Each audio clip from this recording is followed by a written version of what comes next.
আপনারা সকলে কেমন আছেন? পিছনের ভাইরা কেমন আছেন?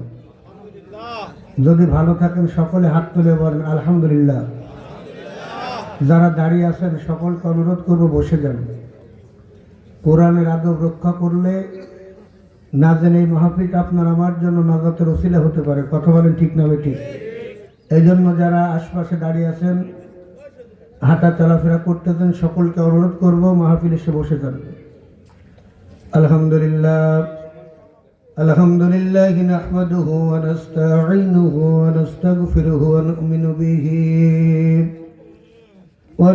বিহি ওয়া নাতাওয়াক্কালু আলাইহি ওয়া নাউযু বিল্লাহি মিন শুরুরি আনফুসিনা ওয়া মিন সাইয়্যাতি আ'মালিনা من يهدي الله فلا مضل له ومن يضلله فلا هادي له ونشهد أن لا إله إلا الله وحده لا شريك له ونشهد أن سيدنا وسندنا وحبيبنا وطبيبنا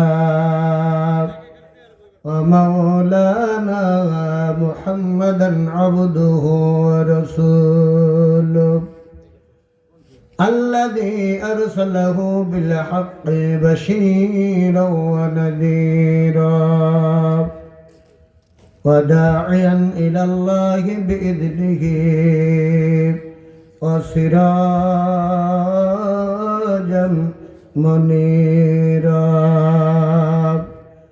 فقد قال الله تعالى في كلامه المجيد والفرقانه الحميد সকলে জবান খুলে পড়ুন আউযু বিল্লাহি মিনাশ শাইতানির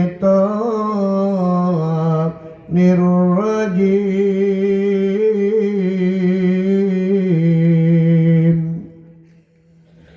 بسم الله الرحمن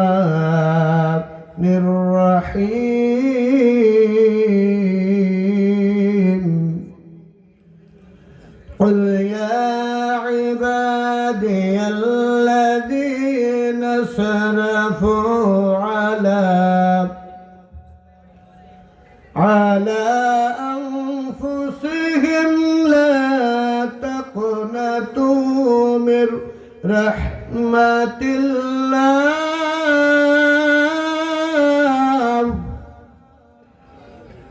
من رحمة الله إن الله يغفر الذنوب جميعا إنه هو الغفور الرحيم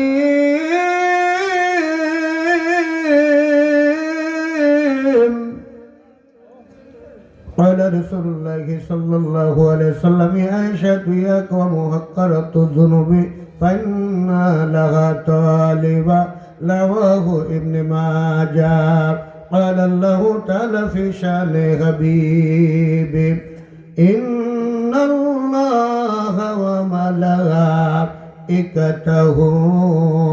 يصلون على النبي يا أيها الذين آمنوا صلوا عليه وسلموا تسليما شكل درود إبراهيم পড়েন اللهم صل على محمد وعلى آل محمد كما صليت على إبراهيم وعلى آل إبراهيم إنك حميد مجيد اللهم بارك على محمد وعلى آل محمد كما باركت على إبراهيم وعلى آل إبراهيم إنك حميد مجيد أجر بتابد نار পরে ফিরে আসনি তুমি আপন ঘরে দিনের আলো তুমি ছড়িয়ে দিতে চলে গেলে মদিনায়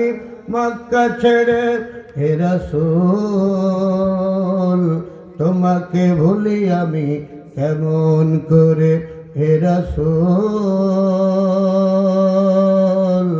তোমাকে ভুলি আমি কেমন করে। খেয়ে না খেয়ে দিন প্রচারের কাজে নিজেকে দিয়েছ বিলিয়ে, তাই ফেরে কাফেরেরা চিনল না সে আলো, দুষ্ট ছেলেদের পিছু দিল লেলিয়ে।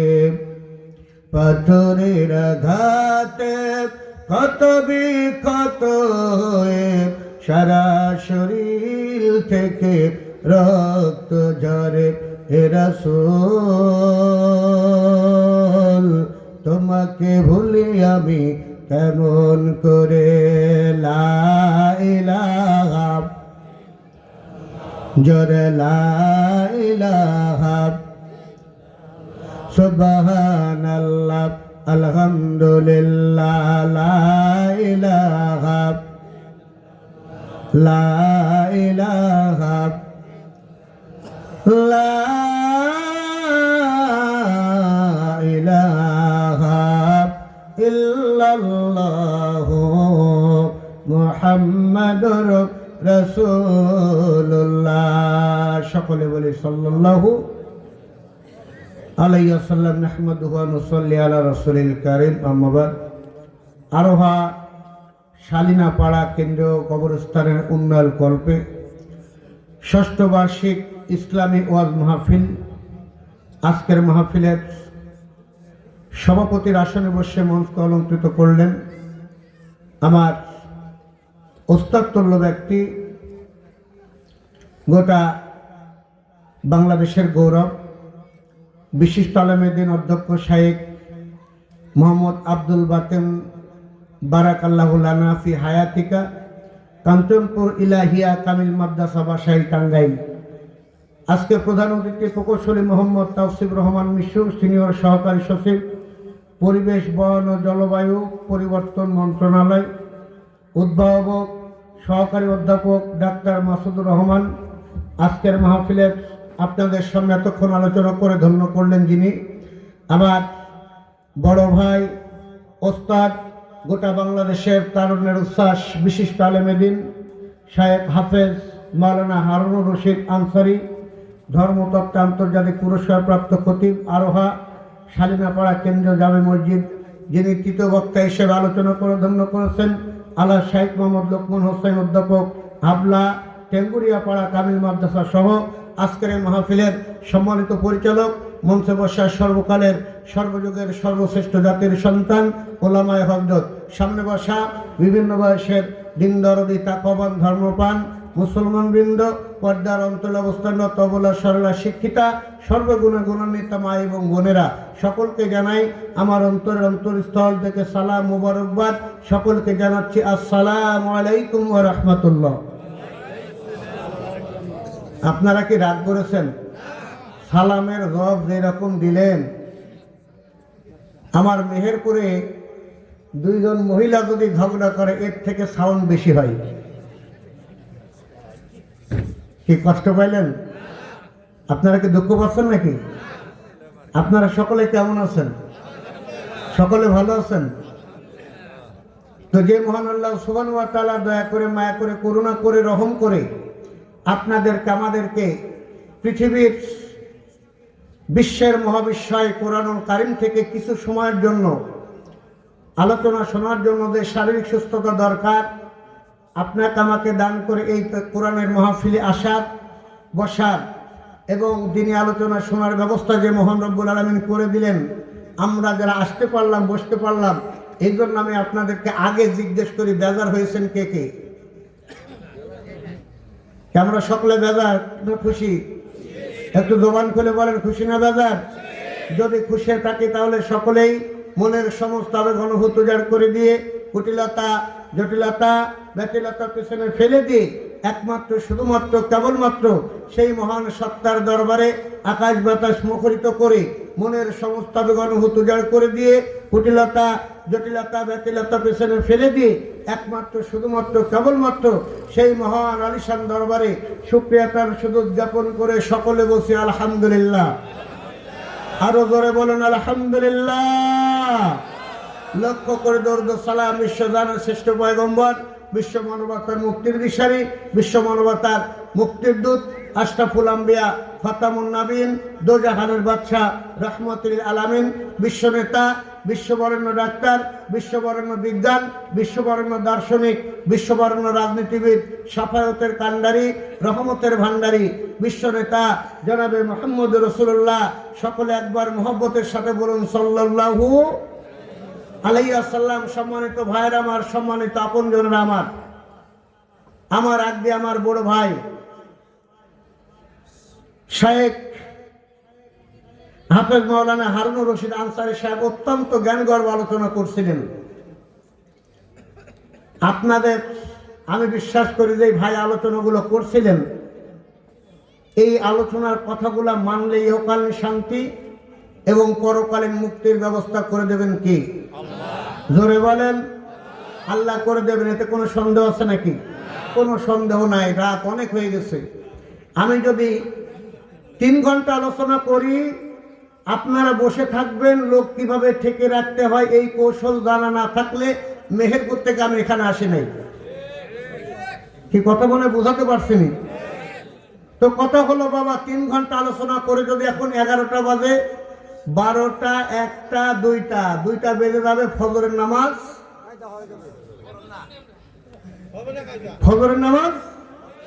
হবে না। ফজরের সময় নামাজ বাদ দিয়ে সকালবেলায় ঘুম থেকে উঠবেন 8টার দিকে। মুয়াজ্জিন সাহেব একসাথে বসে যখন দোকানে চা খাবেন, আগো রহিমউদ্দিন আসেন নাকি কেউ এখানে? তোমাকে মসজিদে দেখলাম না কেন গো বেটা?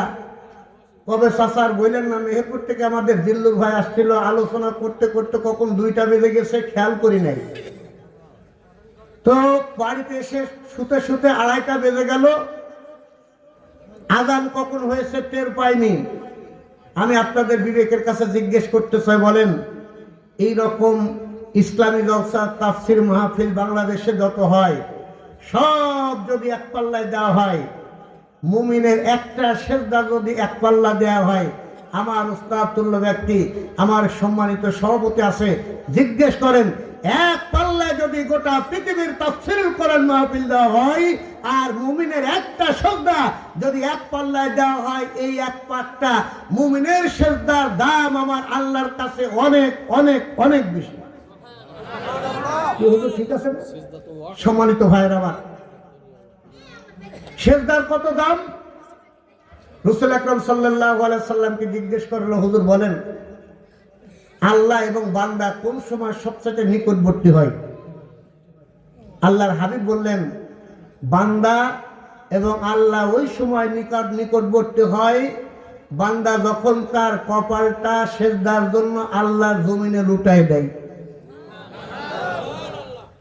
আল্লাহ রাসূল সাল্লাল্লাহু আলাইহি সাল্লামকে জিজ্ঞেস করা হলো, হুজুর বলেন আল্লাহ তাআলা বান্দার কোন আমলে সবচেয়ে বেশি খুশি হয়?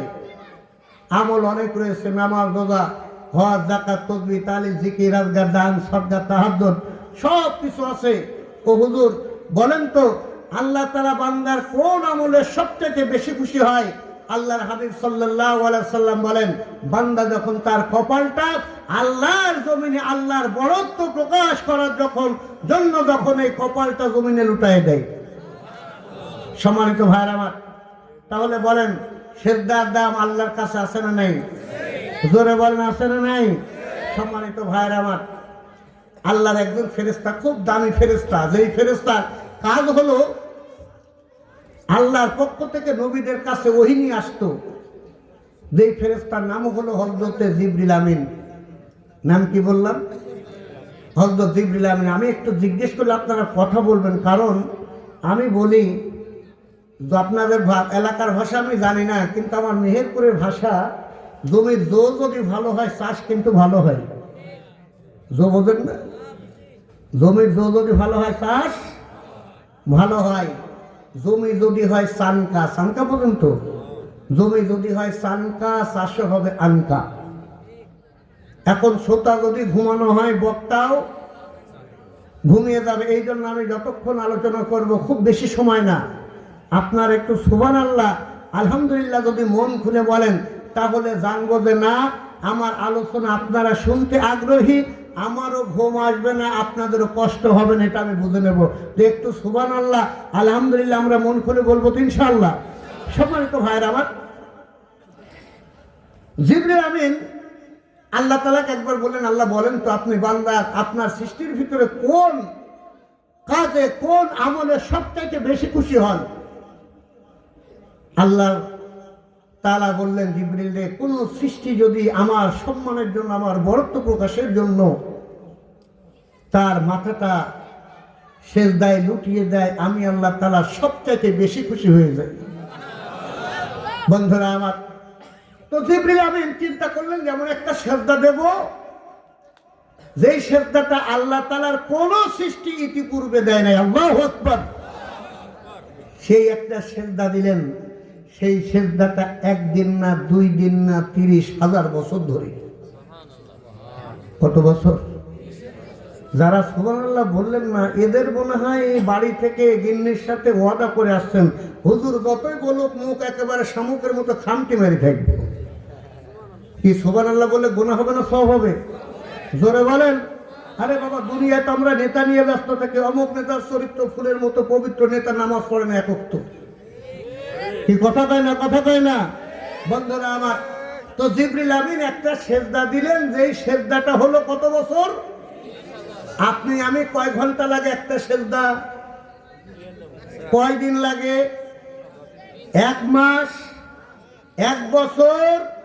ওরে বাবা, ইমাম সাহেব যদি একটু রুক সেজদার তাকবীর যদি বলে সুবহান রাব্বিয়াল আলা, আপনাদের টাঙ্গাইল এই আরোহা শালিনা পাড়ার মানুষ কি এটা পড়েন? আমাদের মেহেরপুরে রুকুর সেজদার যে তাকবীর পড়ে সুবহান রাব্বিয়াল আলা, আপনাদের এলাকার কেটা পড়ে? তারপরে এই হুকুমটা কার গো? আল্লাহর হুকুম। যেখানে মানুষের শান্তি আছে, আল্লাহর হুকুম নাই যেখানে শান্তি নাই সেখানে। ভাইরা আমার, তো জিবরিল আমি যে কথা বলছিলাম, ইমাম সাহেব যদি একটু তারতিলের সহিত সুবহান রাব্বিয়াল আলা বলে 1 বার 2 বার 3 বার কমপক্ষে, আর দেখবেন সমাজের কিছু মুসল্লি আছে অন্তত পক্ষে ইমামের 3 বার বলার আগে ওর 9 বার পড়া সারা হয়ে যায়। কথা বলে বোঝাতে পারছি না। আর যখনও হয়ে যায় ইমাম যদি তখনও সেজদা থেকে মাথা না তোলে, ও পেছন থেকে ইমামকে সাইরেন দেয়, হুজুর আমার হয়ে গেছে, আপনি এত দেরি করেন কেন? বলেন তো এরকম বেয়াদব মার্কা মুসল্লির সমাজ আছে না নাই? জোরে বলেন আছে না নাই? বন্ধুরা আমার, তো জিবরিল আমিন একটা সেজদা দিলেন, যে সেজদাটা হলো 30,000 বছর। আল্লাহু আকবার। বন্ধুরা আমার, 30,000 বছর সেজদার পর আমার আল্লাহ প্রশংসার দিকে তাকিয়ে থাকে, আমার আল্লাহ তাআলা কেমন খুশি হয়েছে। বন্ধুরা আমার, দিন যায়, মাস যায়, বছর যায়, আমার আল্লাহ জিবরিল আমিনের সেজদার কোনো প্রশংসা করে না। আল্লাহ রাব্বুল আমিনের ফেরেশতা জিবরিল আমিন আল্লাহ তাআলাকে বললেন, ইয়া রাব্বুল আলামিন, বলেন তো আপনি কি আমার সেজদায় খুশি হন নাই? আল্লাহ বললেন, জিবরিল রে, তুমি কি এমন সেজদা দিয়েছো? জিবরিল আমিন বলতেছে, ইয়া রাসূলুল্লাহ, ইয়া হাবিবাল্লাহ, ইয়া রাব্বুল আলামিন, একটা সেজদা দিয়েছি যেই সেজদাটার পরিমাণ হলো 30,000 বছর। আল্লাহ বললেন, জিবরিল রে, তুমি 30,000 বছর ধরে সেজদা দিয়েছো, এমন কি কাজ করেছো? শুনে নাও, এমন নবী যাবে, এমন নবীর উম্মত হবে যেই নবী একটা সেজদা দেবে, যেই সেজদার মান হবে 40,000 বছরের সমান। জবান খুলে বলা যাবে কি সুবহানাল্লাহ। বন্ধুরা আমার, জিবরিল আমিন আশ্চর্য হয়ে গেলেন। এবার জিবরিল আমিন আল্লাহকে বলে, আল্লাহ বলো তো, যে সেজদা একটা সেজদা দেবে 40,000 বছর, সেজদার সমতুল্য সব তার আমলনামায় লেখা হবে। রব্বুল আলামিন বলেন তো কোন সে নবী? আমার আল্লাহ বললেন আমা আরসালনাকা ইল্লা রাহমাতাল লিল আলামিন।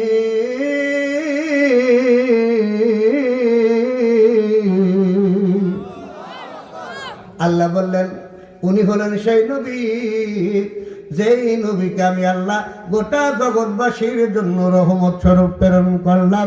আর একবারে জোরে বলা যাবে কি সুবহানাল্লাহ। বন্ধুরা আমার, আমরা যে পৃথিবীর বুকে বাস করি, এই পৃথিবীটা আল্লাহ তাআলার অসংখ্য অসংখ্য গ্রহ নক্ষত্র দিয়ে আল্লাহ তাআলা অনেক জগৎ তৈরি করেছেন।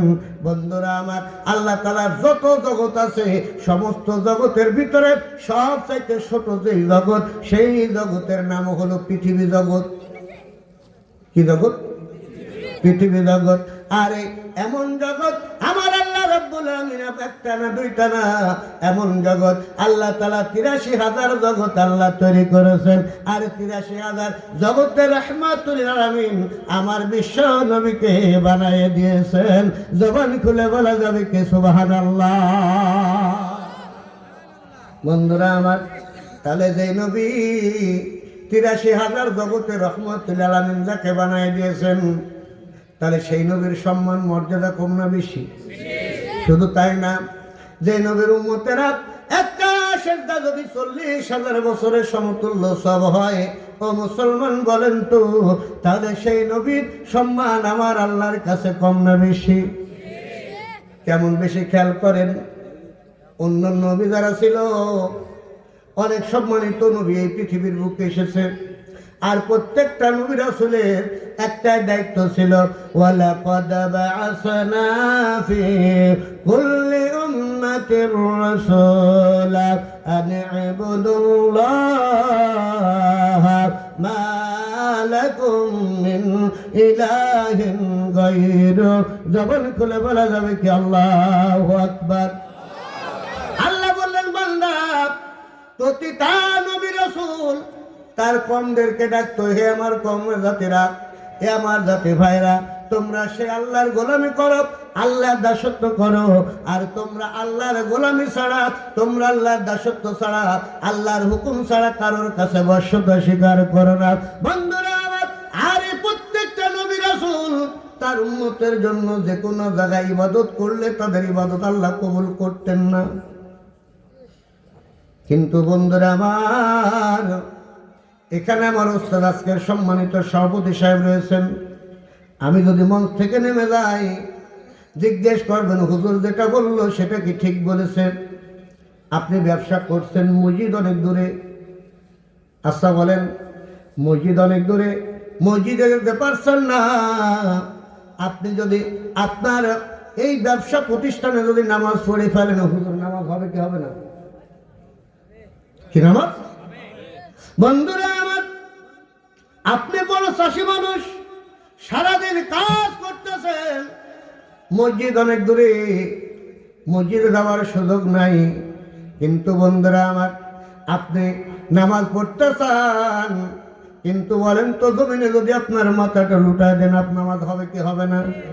বন্ধুরা আমার, আমার রাসূল বলেন, আমার আল্লাহ আমার সম্মানের জন্য আমার উম্মতেরা যেন ইবাদতের ব্যাপারে তারা কোনো কষ্ট না পায়, এজন্য আল্লাহ তাআলা আমার উম্মতের জন্য গোটা পৃথিবীটা, আমার আল্লাহ আমার উম্মতের জন্য গোটা জমিনটা সেজদার জায়গা বানিয়ে দিয়েছে।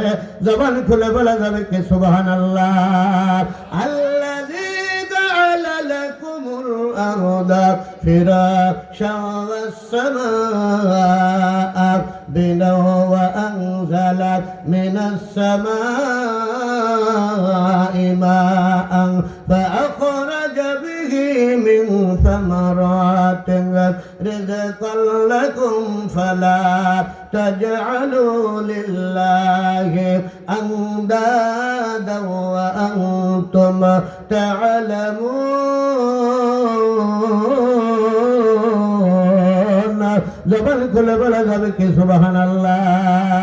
বৃষ্টি ঝরাও মনের কোণে, ও অশান্ত মন শান্ত যদি হয়, প্রভু তোমার ভালোবাসায় পেলে জীবন হবে মধুময়। প্রভু তোমার ভালোবাসায় পেলে জীবন হবে মধুময়। রবের ভালোবাসা কার কার দরকার, দুহাত উঁচু করে আমার আল্লাহকে দেখায়। নারায়ে তাকবীর। বৃষ্টি ঝরাও মনের কোণে, অশান্ত মন শান্ত যদি হয়, প্রভু তোমার ভালোবাসায় পেলে জীবন হবে মধুময়। প্রভু তোমার ভালোবাসায় পেলে জীবন হবে মধুময়। মাঝে মাঝে ভুলের পথে বাড়াই যখন পাও, তোমার কাছে ঠাই পেলে মন ভ্রান্ত হব না।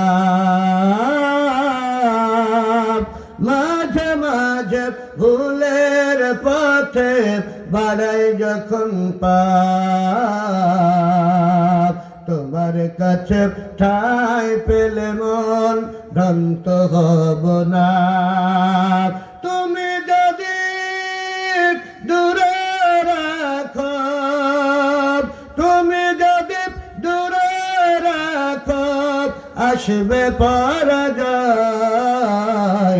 বৃষ্টি ঝরাও মনের কোণে, অশান্ত মন শান্ত যদি হয়, প্রভু তোমার ভালোবাসায় পেলে জীবন হবে মধুময়। বলেন মারহাবা। তাহলে গোটা জমিনটা আমার আল্লাহ তার নবীর মর্যাদার জন্য, নবীর উম্মতের জন্য আমার আল্লাহ গোটা জমিনটা সেজদার জায়গা বানিয়ে দিয়েছেন। আচ্ছা, আল্লাহ যদি সেজদার জায়গা জমিনটা বানিয়ে দেন, এখন কিয়ামতের দিন আউয়ালু মা ইউহাসাবু বিহিল আবদি ইয়াউমাল কিয়ামা, যেই রাসূল বলেন কিয়ামতের দিন আল্লাহ তাআলা বান্দার কাছে সর্বপ্রথম যে ইবাদতের হিসাব আল্লাহ তাআলা গ্রহণ করবেন তার নাম হলো নামাজ। হুজুর, সর্বপ্রথম কিসের হিসাব? নামাজের হিসাব। এখন আল্লাহকে যদি বলেন আল্লাহ নামাজ তো পড়বো, কিন্তু আল্লাহ অসুস্থ ছিলাম যে, আল্লাহ মনে হয় শুনবেনি। যদি আল্লাহকে বলেন আল্লাহ অসুস্থতার কারণে নামাজ পড়তে পারি নাই, আচ্ছা বলেন এই রকম মুসল্লি আছে না? দেখবেন যে মুসলমান আছে সারা দেশে সারাদিন কাজ করে বেড়ায়, এবার থেকে প্রতিদিন কমপক্ষে 5 কিলোমিটার হাঁটাহাঁটি করে, কিন্তু যত অসুস্থ হলে নামাজের ব্যাপারে আসে না। এখন ওই ব্যক্তিকে যদি আল্লাহ বলে যে বান্দা তুই নামাজ পড়িস নি, কাল ইকরা কিতাবাকা কাফা বিনাফসিকা ইয়াউমা আলাইকা হাসিবা, বান্দা তোর আমলনামা তুই পড়ে দেখ, তোর আমলনামায় নামাজ নাই। যদি বলে আল্লাহ আমি অসুস্থতার কারণে আমি নামাজে যেতে পারি না, তাহলে মনে আল্লাহ একটুকে সাইড দিয়ে দেখবো। আল্লাহ রসুল বলেন যখন বান্দা অসুস্থতার দোহাই দিয়ে বলবে আল্লাহ নামাজ পড়তে পারি না, কিসের জন্য? অসুস্থতার জন্য। রসুল বলেন তখন আল্লাহ তাআলা হাজির করবেন একজন নবী, যেই নবীর নাম হলো হযরত আইয়ুব আলাইহিস সালাম। নাম কি? জোরে বলেন, নাম কি? আইয়ুব আলাইহিস সালাম।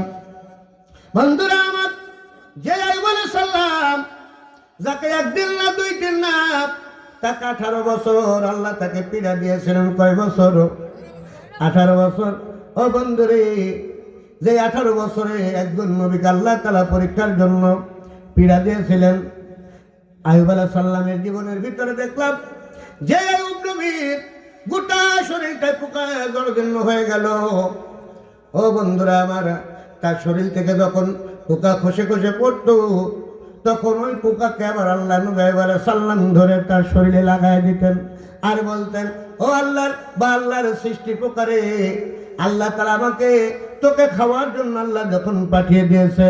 বন্ধুরা আমার, এত কষ্ট একদিন না 2 দিন না 18 বছর ধরে যখন আল্লাহ নবী হযরত আইয়ুব আলাইহিস সালাম যখন এমন পীড়ায় পড়লেন, আর পীড়ায় পড়ার পর ও বন্ধুরা আমার, কিতাবের ভিতরে দেখলাম একদিন আল্লাহ নবী হযরত আইয়ুব আলাইহিস সালাম একদিন না মাঝে মাঝে তিনি আল্লাহর দরবারে তিনি আল্লাহর কাছে প্রার্থনা করতেন, ইয়া রাব্বুল আলামিন, তোমার তোমার দেয়া পীড়া আমার গোটা শরীরটা আল্লাহ জরাজীর্ণ করে দিয়েছে।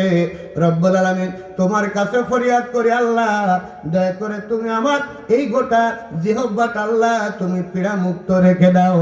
আমার আল্লাহর ফেরেশতা জিবরিল আমিন আসলেন, আল্লাহ নবী সাল্লামকে জিজ্ঞেস করলেন, আইয়ুব রে, তোমার গোটা শরীরটা এত পীড়ায় দিয়ে, এত যন্ত্রণা দিয়ে, তারপরও আল্লাহর কাছে রোগ থেকে মুক্তর জন্য দোয়া চাও না, কিন্তু আইয়ুব রে, শুধুমাত্র তোমার জিহ্বাটাকে মুক্ত রাখার জন্য, সুস্থ রাখার জন্য কেন তুমি আল্লাহর কাছে পানা চাও? এবার আইয়ুব আলাইহিস সালাম বলতেন, জিবরিল রে, এই জন্য পানা চাই, আমি আমার মুখ দিয়ে দুনিয়ার কোনো মানুষের না, আমি এই মুখ দিয়ে আমার রবের শুকরিয়ার প্রশংসা করি, যে আমি আমার মুখ দিয়ে, আমার জিহ্বা দিয়ে আমি আমার রবের তাসবিহ পাঠ করতে থাকি। আর এই মুখ যদি আবার অন্যান্য গোটা দেহের মতো যদি আমার পোকায় ধরে ফেলে, ও জিবরিল আমিন বলো তো, তাহলে যেই মুখে আল্লাহকে ডাকতে পারবো না,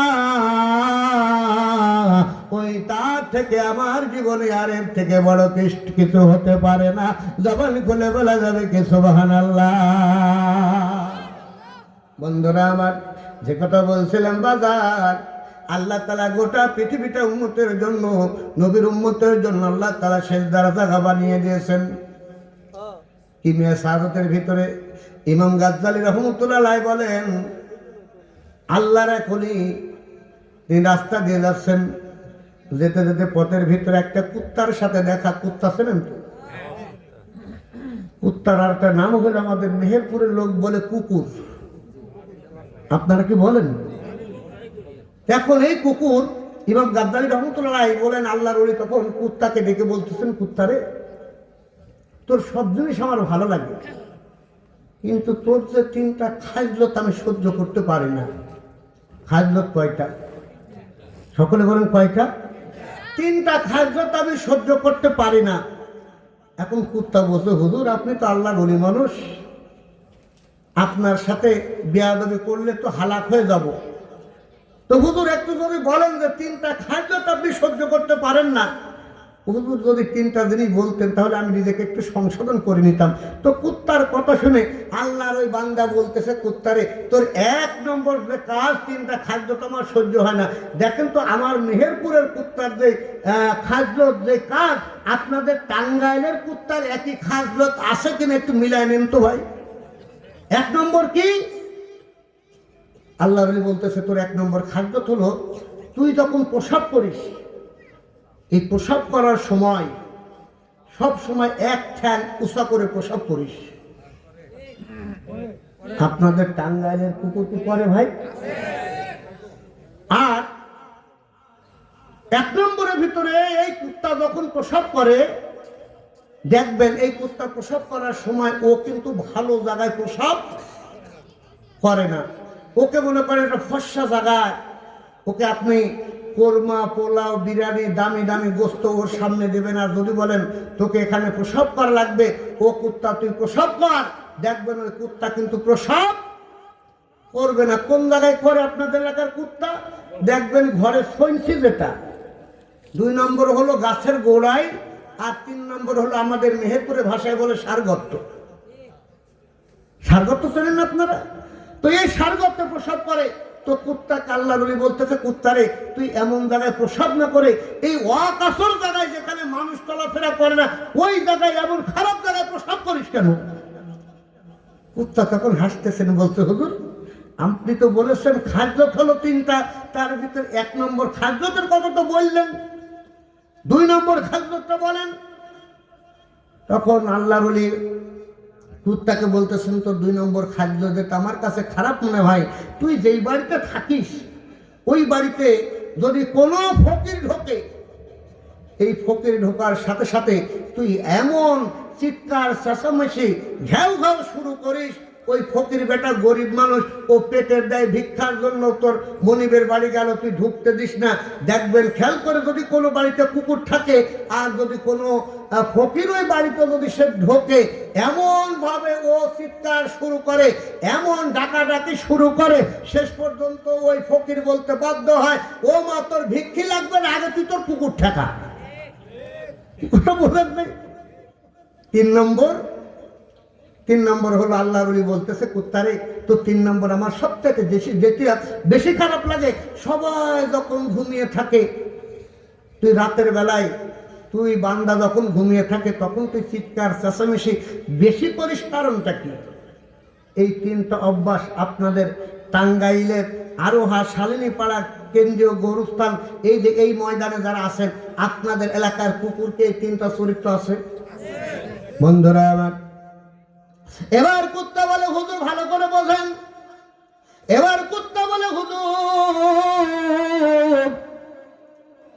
আমি যে 3টা কাজ করি আপনার খারাপ মনে হয় হুজুর গো, কিন্তু কথা হলো আমি বলার পর কি কারণে করি এটা বলার পর যদি আপনার খারাপ মনে হয়, যদি নিষেধ করেন হুজুর এরপর থেকে আমি এই একটাও খারাপ কাজ আর করবো না। বন্ধুরা আমার, এবার কুত্তা 1 নম্বর থেকে জবাব দেয়। এই কুত্তা বলে হুজুর আমি যেদিন থেকে শুনেছি এই গোটা জমিনটা আল্লাহ তাআলা তার উম্মতের জন্য, আল্লাহ বিশ্ব নবীর শ্রেষ্ঠ নবীর উম্মতের জন্য যখন সেজদার জায়গা বানিয়ে দিয়েছে ও হুজুর গো, এই জন্য তারপর থেকে আমি কোনো ভালো জায়গায় প্রসাব করি না ও হুজুর গো।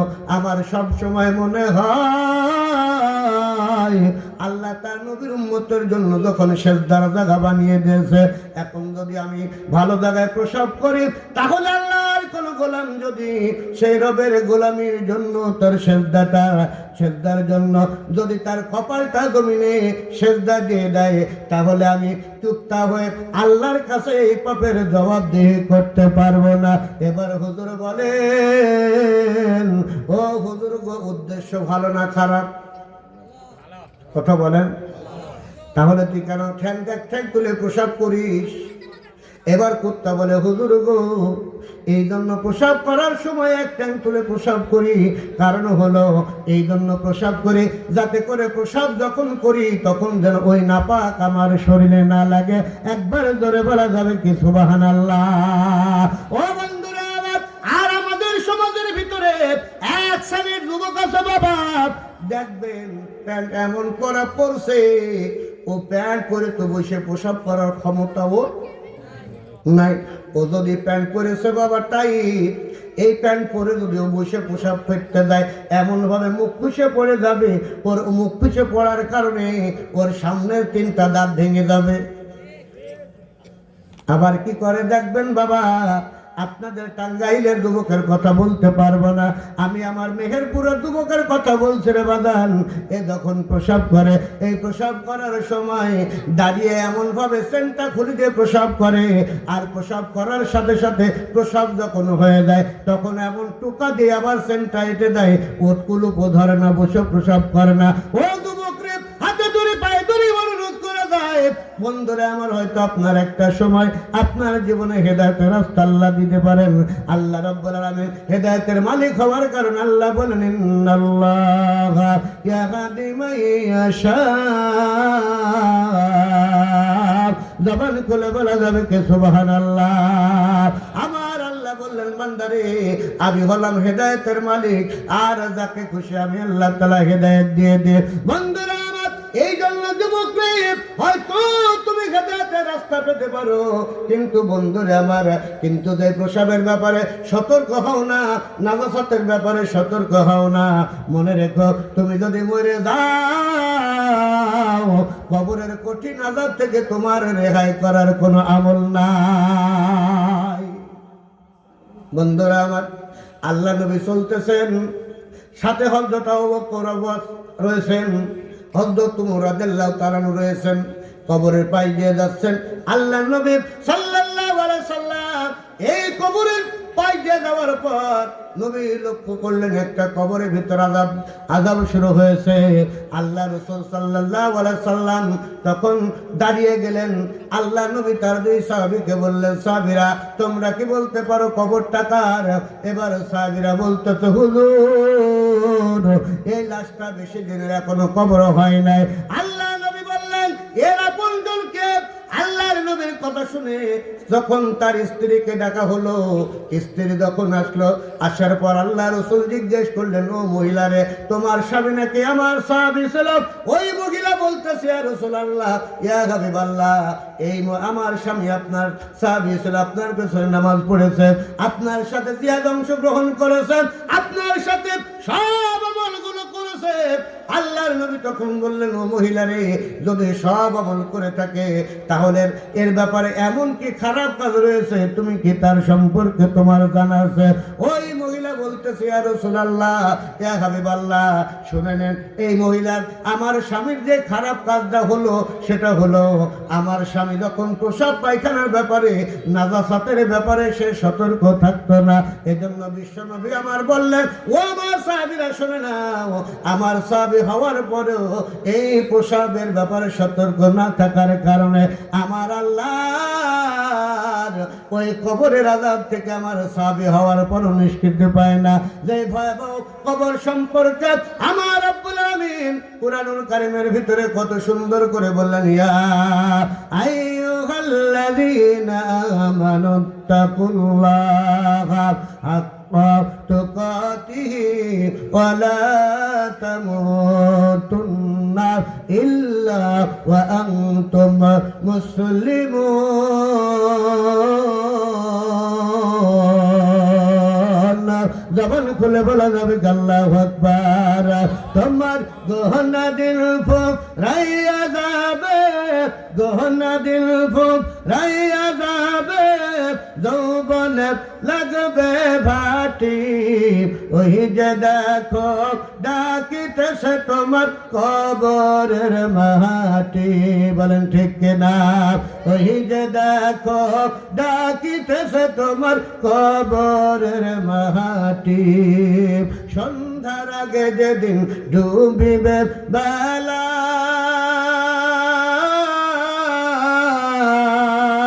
এক পলকে ভেঙ্গে যাবে তোমার রঙেরই মেলা। কাহারে দিবা তুমি জোরে ধমক, কাহারে দিবা তুমি জোরে ধমক, কার মাথায় ভাঙবা লাঠি, ওই যে দেখো ডাকিতেছে তোমার কবরের মাটি, ওই যে দেখো ডাকিতেছে তোমার কবরের মাটি। ও বন্ধুরে আমার, বলুন তো এই কবর দেশের যাত্রী হওয়া লাগবে কি লাগবে না? একটু ধরে বলেন, লাগবে কি লাগবে না? এই জন্য যুবক যারা আসরে বাজান, আর দেখা হবে কিনা জানি নাই, এই জন্য হাতে ধরে পায়ে ধরে বলে যায়, এই যৌবন কালটার দাম আমার আল্লাহর নবী অনেক দিয়েছেন।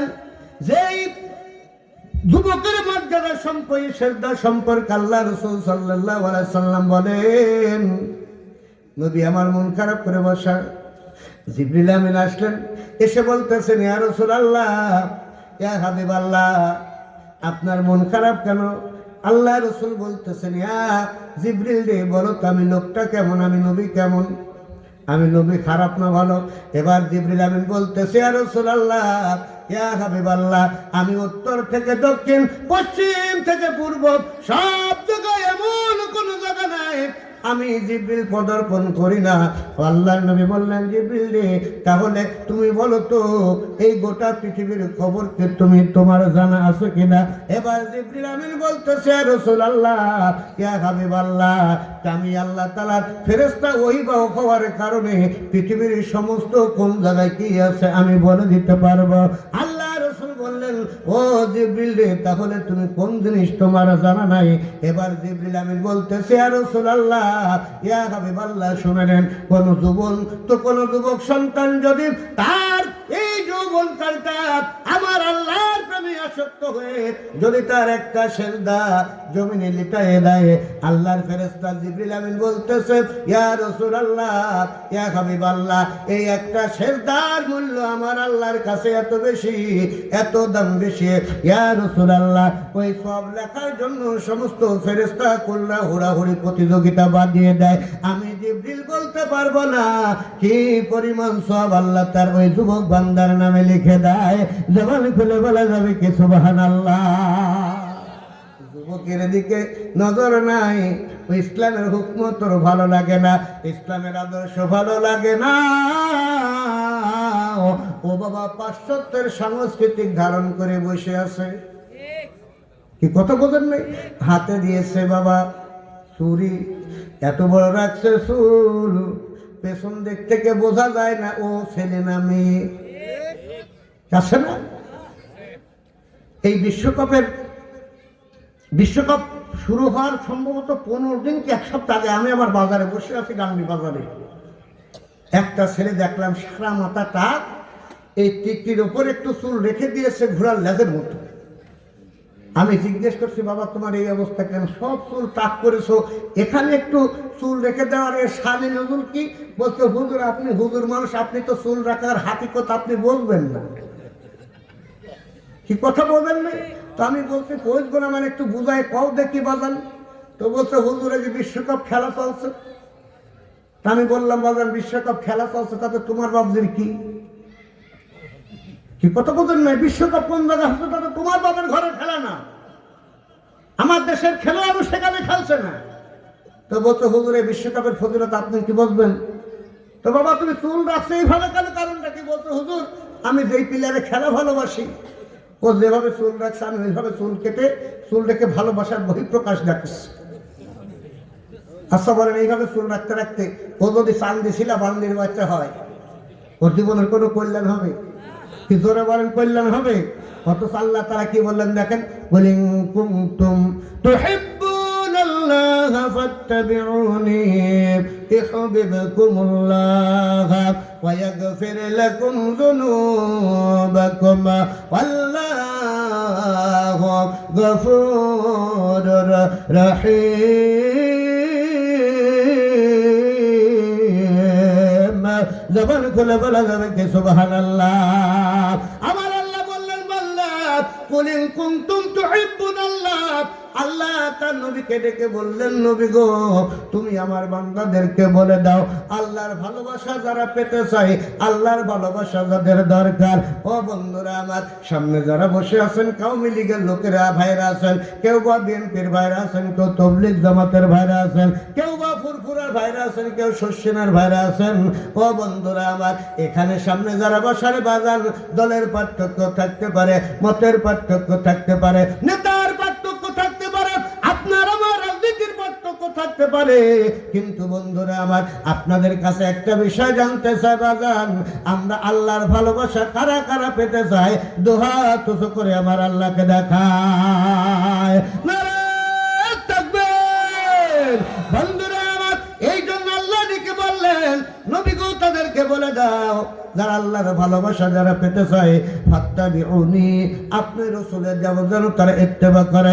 আপনি রাসূলের ইত্তেবা করলে আমি আল্লাহ তাদেরকে ইউহিব্বুকুমুল্লাহ, আমি আল্লাহ তাদেরকে ভালোবাসবো।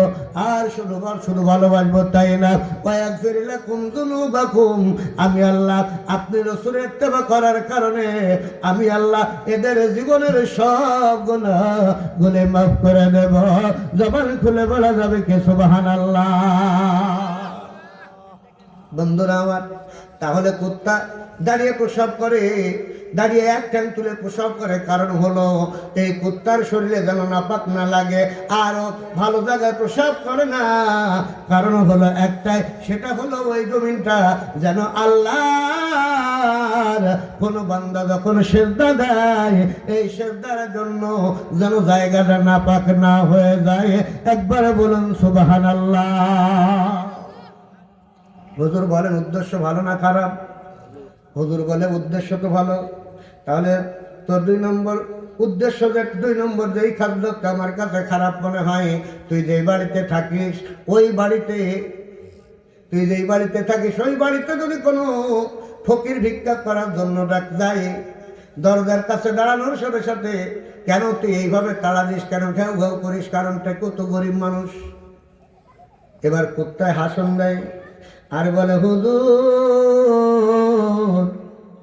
শুনে নেন, যে ভিক্ষা করে ওর পরিচয় কি? হুজুর বলে ও তো মানুষ। আর যে যে দেয় সেও তার পরিচয় কি বলেন? সেও ও হুজুর গো করতে পারি, কিন্তু কোন বান্দা বান্দি, আল্লাহর কোন বান্দা আমার আল্লাহর কাছে না আছে, দুনিয়ার কোন মানুষের কাছে যদি হাত পাতে, আমি কুত্তা, আমি এটা সহ্য করতে পারি না। জবান খুলে বলা যাবে কি সুবহানাল্লাহ। আমার আল্লাহ, আল্লাহ তাআলা তো কত সুন্দর করে বললেন, ফাযকুরুনি আযকুরুকুম আশকুরুনি ওয়ালা তাকফুরুন। জবান খুলে বলা যাবে কি সুবহানাল্লাহ। আমার আল্লাহ ডেকে বললেন, বান্দা ফাযকুরুনি আযকুরুকুম, বান্দা তুমি যদি আমাকে ডাকো, কাকে ডাকবেন? জোরে বলেন, কাকে ডাকবেন? ফাযকুরুনি, বান্দা তুমি যদি আমাকে ডাকো, আযকুরুকুম, আমি আল্লাহ তোমার ডাকে সাড়া দেব। ও বন্ধুরে আমার, আমার আপনার রব কত বড় রহমান, কত বড় দয়াবান, কত বড় রহিম। খেয়াল করেন, আপনি সন্তান, এই পৃথিবীর বুকে সবচাইতে নিঃস্বার্থ ভালোবাসাদার, সেই ভালোবাসা হলো মায়ের। কথা কয় না? কার ভালোবাসা? মায়ের ভালোবাসা। দেখবেন কোনো মানুষ যদি মরে যায়, ছেলেরা যদি থাকে বা ছেলে কান্দে, ও বাপ তুমি মরে গেলে আমাদের লেখাপড়ার খরচ আর কে দেবে? কথা কয় না? আবার স্ত্রী কান্দে, স্বামী গো তুমি চলে গেলে আমাকে কার হাতে রেখে গেলে? মেয়ে কান্দে, তুমি আমাকে রেখে গেলে, ও আব্বা আমার প্রতি মাসে মাসে আমার বাড়ি মিষ্টি নিয়ে আমার মুখখান দেখতে কে যাবে? কথা কয় না? কথা কয় না? বন্ধুরা আমার, কিন্তু জনম দুঃখের মা, কোন সন্তান যদি দুনিয়ার বুক থেকে বিদায় নেয় বাজার, জনম দুঃখের মা কাটা কবুতরের মতো ছটফট করতে থাকে। কারণ হলো এই সন্তান এমনি এমনি আসে নাই। একটা সন্তান জন্ম দিতে আমার মায়ের অনেকটা কষ্ট সহ্য করা লাগছে। বিজ্ঞান বলতেছে, যখন একটা সন্তান ওই মায়ের পেট থেকে যখন ভূমিষ্ঠ হয়, ওই সন্তান ভূমিষ্ঠ হওয়ার সাথে সাথে মায়ের একটা না দুইটা না 56টা নারী ছিঁড়ে যায়। কয়টা নারী ছিঁড়ে যায়? ও বন্ধুরে শুনেন, একটু মায়ের ওয়াজ করে যায় বাজান। বন্ধুরে আমার, মায়ের স্বার্থ ভালোবাসা নিঃস্বার্থ কেন বললাম? আল্লাহ রাসূল সাল্লাল্লাহু আলাইহি সাল্লামের কাছে এক সাহাবী এসে বলল, মানা হাক্কা বি হুসনি সাহাবাতি ইয়া রাসূলুল্লাহ। আল্লাহ নবী আমার বলেন, ইয়া রাসূল, আল্লাহ নবীকে বলতেছেন, ইয়া রাসূলুল্লাহ খেদমত করব কার? রাসূল বলেন, ক্বালা উম্মুকা, রাসূল বলেন তোমার মায়ের। সুম্মা মান, তারপরে কার? ক্বালা উম্মুকা, রাসূল বললেন তোমার মায়ের। সুম্মা মান, ক্বালা উম্মুকা, তারপরে কার? রাসূল বললেন তোমার মায়ের। তারপরে কার? আল্লাহ রাসূল সাল্লাল্লাহু আলাইহি সাল্লাম বললেন তোমার বাবা। তার মানে বোঝা যায় আল্লাহ নবীর কাছে মায়ের মর্যাদা আল্লাহ রাসূল 3 গুণ বাড়ায় দিলেন। কয় গুণ? একটু জবান করেন, কয় গুণ? 3 গুণ বাড়ায় দিলেন বাজান। কেন 3 গুণ বাড়ায় দিলেন? একটা সন্তান মানুষ করার জন্য বাবাও তো সন্তানের জন্য কম কষ্ট করে নাকি? বাবার জন্য কম কষ্ট, সন্তানের জন্য বাবা কম কষ্ট করে না।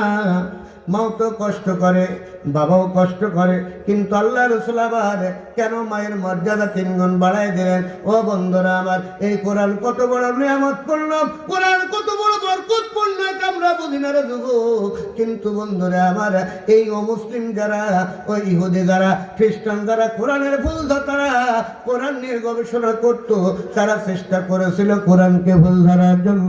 কিন্তু বন্ধুরা আমার, ইতিহাস কয় যে সমস্ত নাস্তিকগুলা কোরআনের ভুল ধরতে সে কোরআনের কাছে এসেছিল, কোরআন তাদেরকে সোনার মানুষ বানায়, কোরআন তাদেরকে আত্মসমর্পণকারী মুসলমান বানায় দিয়েছে। জবান খুলে বলা যাবে কি সুবহানাল্লাহ। ও বন্ধুরে, এমন একজন বিজ্ঞানী, যেই বিজ্ঞানীর নাম হলো জর্জ বার্নার্ড শ।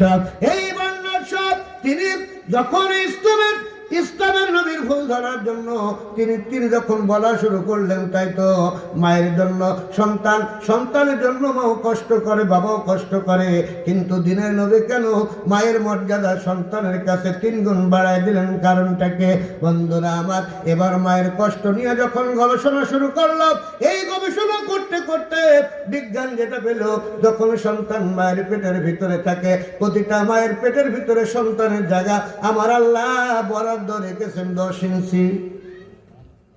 কত ইঞ্চি? আমার সভাপতির মায়ের পেটের ভিতরেও, আমি হুজুরে আমার মায়ের পেটের ভিতরেও, আমার সম্মানিত বড় ভাই সাহেব কারো মুফতি হারুনুর রশিদ সাহেব, তার মায়ের পেটের ভিতরেও 10 ইঞ্চি। পাশে পাশে যারা আছেন, সামনে যারা আছেন, মায়ের পর্দার ভিতরে যে সমস্ত মারা আছেন, সকলের মায়ের পেটের ভিতরে সন্তান রাখার জায়গা 10 ইঞ্চি। কিন্তু খেয়াল করে দেখবেন, সন্তান যখন আসে, সন্তান যখন ভূমিষ্ঠ হয়, তখন এই সন্তান ভূমিষ্ঠ হওয়ার সাথে সাথে এই সন্তান যখন ভূমিষ্ঠ হয়, দেখবেন এই সন্তান, কোন সন্তান 17 ইঞ্চি হয়, আবার কোন সন্তান 18 ইঞ্চি আল্লাহ তাআলার এই জমিনের ভিতরে ভূমিষ্ঠ হয়ে আসে। বন্ধুরা আমার, এই জন্য বিজ্ঞান গবেষণা করে যেটা পেল, এই সন্তান যখন মায়ের পেটের ভিতরে 10 ইঞ্চি জায়গা পেল, কিন্তু বিজ্ঞান বলতেছে এই সন্তান যখন মায়ের পেটের 7 মাস হয়, এই 7 মাসের ওই 10 ইঞ্চি জায়গাটুকু পূরণ হয়ে যায়। কয় ইঞ্চি জায়গা? কষ্ট পাচ্ছেন আপনার? কি ঘুম লাগছে না? বন্ধুরা আমার, তাহলে 7 মাসে হয় 10 ইঞ্চি জায়গা পূর্ণ হয়ে গেল। তাহলে সন্তান যখন মায়ের পেটে আবার 8 মাস হয়, এই মায়ের পেটে যখন 8 মাস হয়, 8 মাস যদি থাকে, তাহলে ওই সন্তান তার উচ্চতা হয়ে যায় 11 ইঞ্চি। তাহলে জায়গা কয় ইঞ্চি পেটের ভিতরে? ও 8 মাসে হইল কয় ইঞ্চি? 11 ইঞ্চি হইল। ও বন্ধুরে, এবার বিজ্ঞান গবেষণা করলো, গবেষণা করে আশ্চর্য হয়ে গেল, এই যে 10 ইঞ্চি জায়গার ভিতরে 1 ইঞ্চি সন্তান যখন আবার 1 ইঞ্চি বড় হয়ে গেল, এই 1 ইঞ্চির জায়গাটা কোন জায়গায়? এই 1 ইঞ্চি ওই জায়গাটুকু। আর যখন জায়গা হয় না, ওই সন্তানের 2টা পা এনে মায়ের কলিজার কাছে সেট করে দেয়। জবান খুলে বলা যাবে কি আল্লাহু আকবার? বন্ধুরা আমার, শুধু 8 মাস না, যখন 9 মাস বয়স সন্তানের হয়, আবার 2 ইঞ্চি যখন বেড়ে যায়, ওই সন্তান তার 2টা পাও যখন তার মায়ের কলিজার কাছে যখন আবার আল্লাহ সেট করে দেয়, এইভাবে 9 ইঞ্চি যখন হয়, আবার 1 ইঞ্চি যখন বেড়ে যায়, 10 ইঞ্চি যখন হয়, আবার বেড়ে যায়। ওই সন্তানের পা যত বড় হয়, ওই সন্তানের লাঠির গুতাও পরিমাণ তত বেড়ে যায়। এই জন্য বন্ধুরা, কোন মাকে গালি দাও, কোন মায়ের সাথে খারাপ আচরণ করো, কোন মাকে দেখতে পারো না রে, যে মা সন্তানের 1টা না 2টা না, সন্তানের 4,500 বার লাথি ওই জনম দুঃখিনী মায়ের কলিজায় সন্তান লাথি দেয়। একবার জোরে বলা যাবে কি আল্লাহু আকবার? বন্ধুরা আমার, এই একটা যে 4,500 বার লাথি দেয়, আমি আমার মায়ের কলিজায় লাথি দিয়েছি রে। সামনে যারা বসেছেন তারাও দিয়েছেন, আমার সম্মানিত শায়েখ সভাপতি সাহেবও দিয়েছেন। ও বন্ধুরে, বিজ্ঞান গবেষণা করে দেখলো, পৃথিবীর বুকে মানুষের সবচাইতে স্পর্শকাতর জায়গা হলো মা কলিজাটা।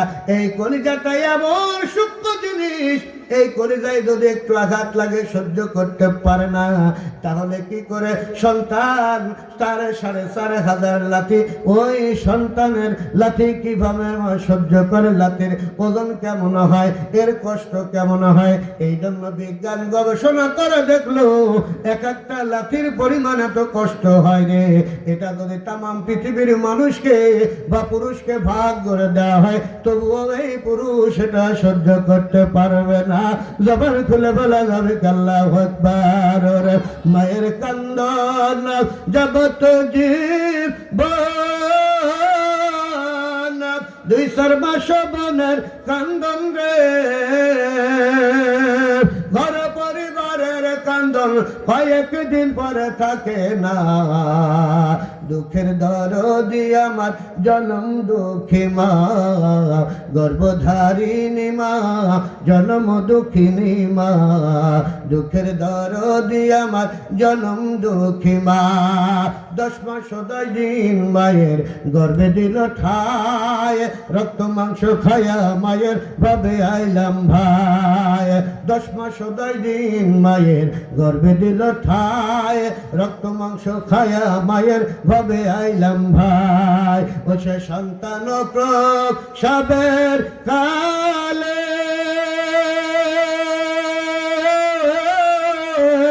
বুক ভাসা যায় চোখের জলে রে, তবু সন্তানের লয়া কোলো বলে ভীষণ যন্ত্রণা। দুঃখের দরদি আমার জনম দুঃখী মা, গর্ভধারিণী মা, জনম দুঃখিনী মা।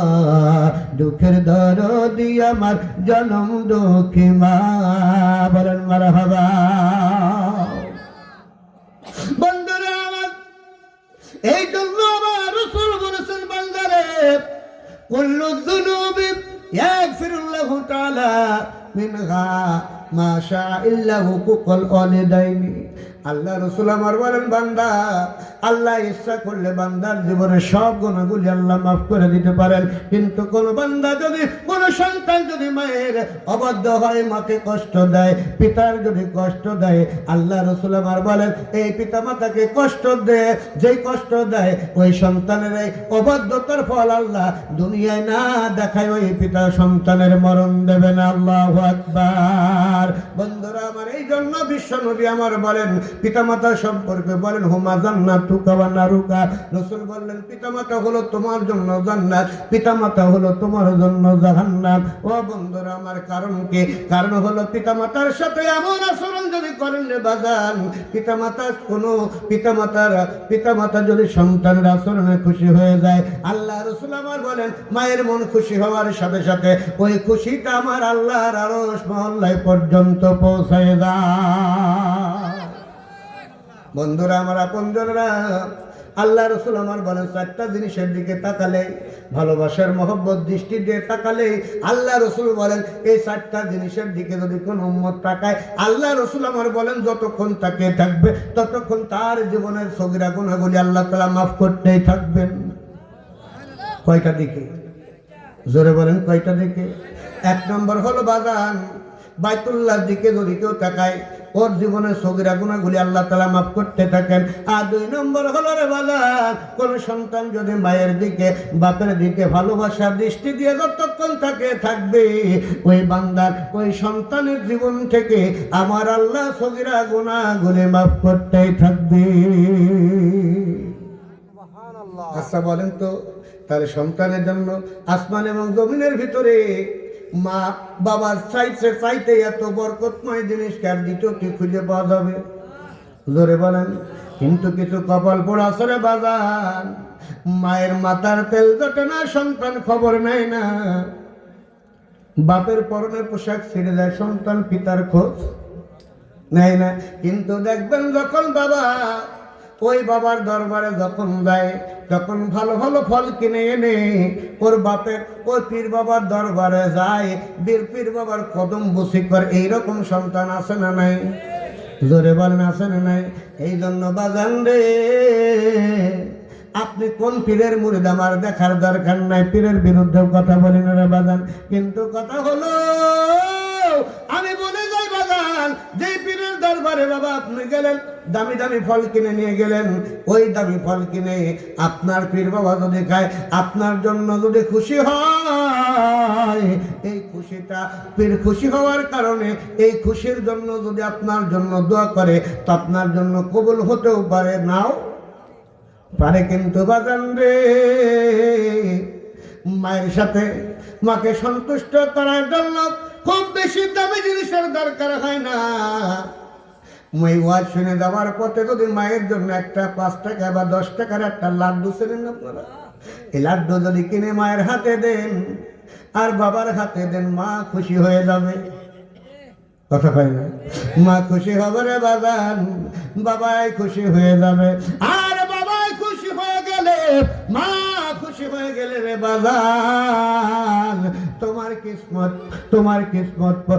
কিসমত খুলে যাবে, তকদির খুলে যাবে, ভাগ্য পরিবর্তন হয়ে যাবে। বন্ধুরা আবার এই জন্য হাতে ধরি পায়ে ধরি রে বাজান, পৃথিবীর প্রতিটা সন্তানের কাছে সবচাইতে বরকতময় পীর হলো বাবা মা। বরকতময় পীরকে বাবা মা। কেন বাবা মা? কোন সন্তান মায়ের সাথে এমন আচরণ করলো রে বাজার, মায়ের অন্তর যদি খুশি হয়ে যায়, এই মায়ের অন্তর খুশি হওয়ার কারণে আল্লাহ খুশি হয়ে যায়। আর বন্ধুরা আবার খেয়াল করেন, আল্লাহ নবী হযরত মুসা আলাইহিস সালামের নাম আমরা অনেকেই শুনেছি, কথা বলেন ঠিক কিনা? মুসা নবী এত বড় নবী, যে নবী মাঝে মাঝে আল্লাহর সাথে সরাসরি কথা বলতো। একবারে জোরে বলা যাবে কি সুবহানাল্লাহ। এই মুসা নবী আল্লাহকে একদিন বলতেছে, আল্লাহ বলো তোমার সফর সঙ্গী কে হবে? আল্লাহ বললেন, মুসা রে, তোমার সফর সঙ্গী যাকে বানায় দেব, শুধু সামান্য একজন কসাই। কসাই ছিলেন তো আপনারা বন্ধুরে। এবার মুসা নবী আল্লাহকে বলতেছেন, আল্লাহ আমি হলাম নবী, একজন সম্মানিত নবী। কারণ নবী যে কোনো মানুষ হতে পারে না। নবী হওয়ার জন্য 3টা শর্ত রয়েছে। 1 নম্বর শর্ত হলো নবী যারা হয় এরা উত্তম চরিত্রের মানুষ হয়। 2 নম্বর হলো কোন সৎ অসৎ চরিত্রের মানুষকে আল্লাহ নবী বানায় নেয়। আর নবুয়তি প্রমাণ করার জন্য 2 নম্বর যে জিনিসটা দরকার ওই আশা লাগবে। আর 3 নম্বর হলো মুজিজা থাকা লাগবে। এজন্য মুসা নবী এই মুজিজা দিয়ে আল্লাহর সাথে যখন কথা বলতেন, আমার আল্লাহ এত সম্মান হযরত মুসাকে দান করেছিলেন। এবার মুসা নবী আলাইহিস সালাতু ওয়াস সালাম আল্লাহকে বলতেছে, আল্লাহ একজন কসাই কেমন করে হবে বিষয়টা তো বুঝি না। এবার মুসা নবী তখন বলার পর আল্লাহ বলতেছেন, মুসা রে, কি কারণে তোমার সফর সঙ্গে একজন কসাই হবে তুমি তালাশ করে দেখো। আল্লাহ নবী মুসা বিভিন্ন বাজারে ঘুরতেছেন, কিন্তু বন্ধুরে আমার বাজারে ঘুরতেছেন, কসাই মাপে এমন ভাবে দেয় মনে হয় 2 কেজি মাল নিলে এমন ভাবে মেপে দেয় মনে হয় 2.5 কেজি হবে। আছেন এরকম কসাই? আপনাদের টাঙ্গাইলিতে আছে নাকি? দেখবেন যে ওজন যখন গোস্ত যখন ওজন যখন করে তখন এমন মাপ দেয়, ভুলায় দেয় মনে হয় 2 কেজিতে কমপক্ষে 1/2 কেজি বেশি হবে। আবার ওই গোস্ত যদি অন্য জায়গায় মাপতে চান, দেখবেন 2 কেজির ভিতরে ওয়াল্লাহ 1/2 কেজি বেশি হতো দূরের কথা 200 গ্রাম কম হয়। আছে না? তবে একজন বাস্তবতার নিরিখে কথা বলতেছে। আমার শ্বশুর যখন আমার বাড়িতে আসলে, আমি গাংনী বাজারে গেলাম, আমি বললাম, ভাইজান আমার শ্বশুর মনে করো হুজুর মানুষই যে আপনারা সকলে আমাকে দেখতেছেন, আগামীকাল যদি ঢাকা শহরে বা অন্য জায়গায় দেখায় আপনারা চিনতে পারবেন না? বলবেন ওই দেখো আমার সে দিল্লি হুজুর। তো মনে করেন বাজারে তখন গেলে বাবা বাজারে যেতে পারে না, যিনি আমার মাহফিলের তত্ত্বাবধান যিনি করেন উনি আমার বাজারঘাট করে দিয়ে একদিন গেছি, তো উনি ছেলেটা অসুস্থ, বাজারে গেছে, যাওয়ার পর আমার কয়, হ্যাঁ হুজুর আপনি আমার কাছে নেন, ও আমার কাছে নেন। এখন এক হুজুরকে সবার তার সহ্য করতে পারে। আমি এক কসাইয়ের কাছে বললাম, ভাই আপনার কাছে আমি গোস্ত নেবো, কিন্তু ভাই আপনার গোস্তের দাম কত? বলতো, হুজুর আপনি কত দেবেন? 800 টাকা কেজি দেন। কয় কেজি? কত টাকা কেজি? 800 টাকা। বললাম, ভাই আপনি দাম যা নেবেন আলহামদুলিল্লাহ দাম ঠিক আছে, নেন, সমস্যা নাই। তো ভাই একটা আমার সত্য দাবি, দয়া করে গোস্ত যেন কম না হয়। ঠিক কথা বলেন নাই? গোস্ত কিনা হয়। ও তখন এমন একটা আচরণ করে গিরাজ আমার ছুঁড়ে ফেলে আমার কয়, হুজুর আপনার গোস্ত না লাগবে না, আপনার কাছে গোস্ত আমি বিক্রি করবো না।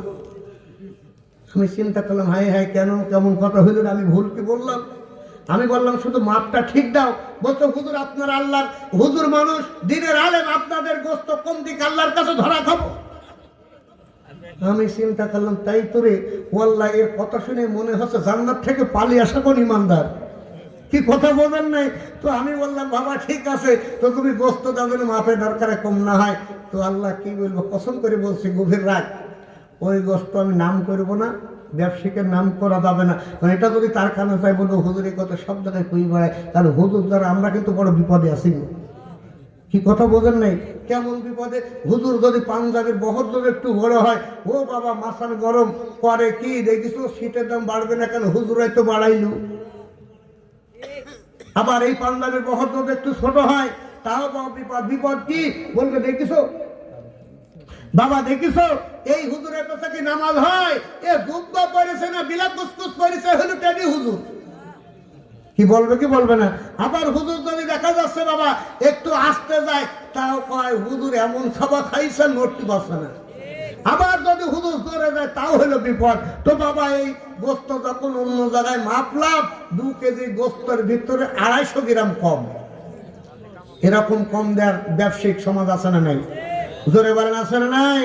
আল্লাহর কসম, যারা মাপে কম দেয়, আমার উস্তাদের কাছে জিজ্ঞেস করবেন, এরা নামাজ, হজ, যাকাত, তাসবিহ, তাহলিল, জিকির, আজকার, দান সদকা যাই করুক না কেন, এদের কোন ইবাদত আল্লাহর দরবারে কবুল। বন্ধুরা আবার এবার মুসলমান বিভিন্ন বাজারে ঘুরতেছেন, কষায়ের খোঁজ করতেছেন। পরিশেষে একটা কষায়ের খোঁজ যখন পেলেন, বন্ধুরে আমার, এই কষাই গোস্ত প্রস্তুত করে, আর গোস্ত প্রস্তুত করতেছেন। ওই গোস্তের কিছু টুকরা এনে ওই ব্যাগের ভিতরে ঢুকাচ্ছেন। অন্য কাস্টমার এসে বলে, বাজান গো, ওই ব্যাগের গোস্তের টুকরাগুলি আমাকে দাও, এই গোস্তের দামের থেকে ওর দামটা বেশি দিয়ে তো গোস্তগুলা কিনে নেব। এবার কষাই জবাব দেয়, শুনে নাও শুনে নাও, তাম পৃথিবী যদি এক পাল্লাই দেওয়া হয়, আর ব্যাগের গোস্ত যদি এক পাল্লায় দেওয়া হয়, তবু আমি এই ব্যাগের একটা টুকরা গোস্ত আমি তোমার কাছে বিক্রি করব না। জবান খুলে বলা যাবে কি সুবহানাল্লাহ। বন্ধুরা আমার, এবার মুসা নবী এমন কথা শুনলেন, শোনার পরে চিন্তা করলেন, হায় হায়, লোকটা গরিব হলে হবে কি, ভিতরে মাল আছে। ভিতরে কি আছে? মাল আছে।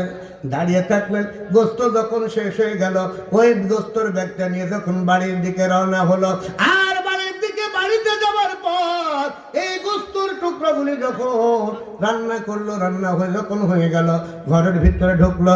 আর ঢোকার সাথে সাথে তখন তার একজন বয়স্ক মহিলাকে যখন ঘুম থেকে জাগ্রত করে দিল। ঘুম থেকে জাগার পর এই যুবকটি ওই বয়স্ক মহিলাটাকে ডাকলো। ডাকার পর ওই গোস্তের টুকরাগুলি তার ওই বৃদ্ধার মুখে তুলে দেয়। বৃদ্ধা হাসে, কষায় হাসে। শুধু একটা কথা, ওই কষায়ের কথা, ওই কষায়ের কথা যখন কানে গেল, আল্লাহ নবী মুসা আলাইহিস সালামের কানে গেল, শুধু কষাই বলতেছে, দূর পাগলি, তুমি যে কি কও, তোমার আর বুদ্ধি হবে না। বন্ধুরা আমার, খাওয়ানো হয়ে গেল। এবার মুসা নবী যুবককে ডাকলেন, আর ডাকার পর বললেন, ও যুবক রে, তোমাকে তো একটা প্রশ্ন করব, তুমি কি উত্তর দিবা? এবার মুসা নবী বলে, আল্লাহর বান্দা, কোথায় আপনার বাড়ি, কোথায় আপনার ঘর? আপনাকে তো কোনোদিন দেখিও নাই। মুসা নবী নিজের পরিচয় গোপন করেন। নিজের পরিচয় ওই কসাইকে দেয় না, শুধু বলে, যুবক রে, আমার পরিচয় তোমাকে পরে দেব, আগে তোমাকে যে প্রশ্ন করতে চাই, দয়া করে তুমি আমাকে উত্তর দিয়ে দাও। এবার ওই কসাই তখন আল্লাহ নবী মুসা আলাইহিস সালাম যুবক কসাইকে বলতেছেন, যুবক রে, আমি বাজারে লক্ষ্য করলাম তুমি গোস্তগুলি কাটতেছিলে, আর কিছু টুকরা ব্যাগের ভিতরে রাখতেছিলে। আর এই ব্যাগের গোস্তগুলি যখন, এই গোস্তের টুকরাগুলি যখন বিক্রি করার জন্য কেউ চাইল, তামাম পৃথিবী এক পাল্লায় দিলেও এই গোস্তগুলি বিক্রি করবে না। এই গোস্তের ভিতরে কি আছে? এবার কসাই যুবক বলে, আল্লাহর বান্দা, আপনাকে চিনি না, কিন্তু শুনে নেন, এই গোস্তগুলি ব্যাগের ভিতরে ঢোকাচ্ছিলাম, ওই গোস্তগুলি অন্য কারোর জন্য না, এই গোস্তগুলি হলো আমার জনম দুঃখিনী মায়ের জন্য। কারণ হলো আমার এই গোস্তর ব্যবসা করি, আমি জানি আমার মা কোন গোষ্ঠের টুকরাগুলি খেতে ভালো লাগে, যার কারণে আমি আমার মায়ের খাবার জন্য যে গোষ্ঠের টুকরাগুলি ব্যাগে ঢুকাচ্ছিলাম, আল্লাহর বান্দা এই ব্যাগের টুকরাগুলি আমার মা খাবে, এই জন্য দুনিয়ার এক পাল্লায় যদি আমাকে দিতে চাইতো, তবু আমি মায়ের খাবার এক টুকরা গোস্ত আমি বিক্রি করতাম না। জবান খুলে বলা যাবে কি সুবহানাল্লাহ। বন্ধুরা আমার, এবার মুসা নবী বলতেছেন যুবকরে, তাহলে যে মহিলাটাকে খাওয়াচ্ছিলে বয়স্ক মহিলাও কি তোমার মা হয়? বলতেছে হুজুর হ্যাঁ। এবার 3 নম্বর প্রশ্ন হলো, তোমার মায়ের মুখে যখন গোশতগুলো তুলে দিচ্ছিলে তুমি হাসছিলে, তোমার জন্ম দুঃখিনী মাও হাসতেছিল, কারণটা কি? তখন মুসা নবী বললেন, যুবক রে, তোমার একটা কথা আমার কানে বাজতেছে, তোমার মা কি যেন বললো আর তুমি বললে কি যেন দুঃসাই, তোমার পাগলি, তোমার আর বুদ্ধি হবে না। এবার যুবক মিটমিট করে হাসে আর বলবে, আর বলতেছে আল্লাহর বান্দা, আমি মাকে পাগলি বলেছি অন্য কোনো ভেবে না, আসলে সব পাগল কিন্তু পাগল, আবার সব পাগলি পাগলি হয় না। ও বন্ধুরে, আমি আমার মায়ের কথা বলি রে বাদাল, সারা বাংলাদেশে ওয়াজের ওয়াজ মাহফিল তাফসীর মাহফিল করে বেড়াই, কিন্তু আমার মায়ের কাছে আমি কোনোদিন আজ পর্যন্ত হুজুর হতে পারিনি। মা আমাকে পাগল বলে ডাকি। বন্ধুরে আমার, এবার নবী মুসা যুবককে বলে, যুবক রে, তোমার বাপ কেন পাগলি বলতেছে, কেন পাগলি বলে ডাকতেছিলে? এবার যুবক বলে, আল্লাহর নবী, আল্লাহর বান্দা, আমার এই গোস্তের টুকরাগুলি যখন আমার মায়ের মুখে তুলে দিচ্ছিলাম, তখন ওই মা খুশি হয়ে বলে, বাজান রে, তুই আমার সাথে যেই আচরণ করিস রে বাবা, আমি খুশি হয়ে গেছি। আমি দোয়া করি আল্লাহ নবী মুসা নবী যেই জান্নাতে থাকবে, ওই জান্নাতের সফর সঙ্গী আল্লাহ যেন আমার এই পাগল সন্তানকে বানায় নেয়। জবান খুলে বলা যাবে কি সুবহানাল্লাহ। বন্ধুরা আমার, এবার যুবক বলে, ও আল্লাহর বান্দা, আপনি বলেন তো কোথায় আল্লাহর নবী মুসা আর কোথায় আমি একজন কসাই? ও বন্ধুরা আমার, বলেন তো সামনে দাঁড়িয়ে কে? জোরে বলেন কে? বন্ধুরে, এজন্য বাবা হাতে ধরে পায়ে ধরে অনুরোধ করে, যদি জীবনে পরিবর্তন করতে চাও, ভাগ্য যদি পরিবর্তন করতে চাও রে বাজান, সংসারে যদি বরকত আনতে চাও, যদি শারীরিক সুস্থতা পেতে চাও, যাদের পিতা মাতা আছে ওই পিতা মাতার একটু অন্তরটা খুশি করার চেষ্টা করা। তাহলে এই সব পিতা মাতা যদি খুশি হয়ে যায়, অন্তর যদি খুশি হয়ে যায়, আর অন্তর খুশি হয়ে আমার আল্লাহ ওই পিতা মাতার দোয়া আল্লাহ কবুল করে নিয়ে ওই সন্তানের জন্য দুনিয়াটা আল্লাহ জান্নাতের বাগান বানায় দেবেন। জবান খুলে বলা যাবে কি সুবহানাল্লাহ। ও বন্ধুরে, তাহলে ওই পিতা মাতাকে কারা ভালোবাসতে চায়? দুহাত উঁচু করে আমার আল্লাহকে দেখায়। আলহামদুলিল্লাহ, আলহামদুলিল্লাহ। বাপ লোক কম থাকার বেশি থাক, আমি আপনাদেরকে অনুরোধ করব, আমরা সেই পিতা মাতাকে সকলেই ভালোবাসতে চাই। কথা ঠিক আছে তো? এই জন্য রসুল বলেন 3 শ্রেণীর দোয়া আল্লাহ খালি হাতে ফেরায় না। কয় শ্রেণীর? 1 নম্বর হলো বাবা মা। 1 নম্বর কে? বাবা মা। যেই বাবা মা যদি সন্তানের জন্য দোয়া করে, আল্লাহ এই দোয়াটা খালি হাতে আল্লাহ ফেরত দেয় না। আবার কোন মুসাফির যদি হয়, 2 নম্বর কারা হলো মুসাফির না? 2 নম্বর হলো মুসাফির। যদি কোনো মুসাফির কারোর জন্য দোয়া করে, আল্লাহ এই দোয়াটা কবুল না করে থাকতে পারে না। এই জন্য আপন জনের আমার, প্রিয় জনের আমার, সামনে যারা আছেন, অল্প সময়ের ভিতরে মনোদান করে দেবো, তো দয়া করে কেউ মুসাফিরের সেই দোয়া না করে কেউ যাবেন।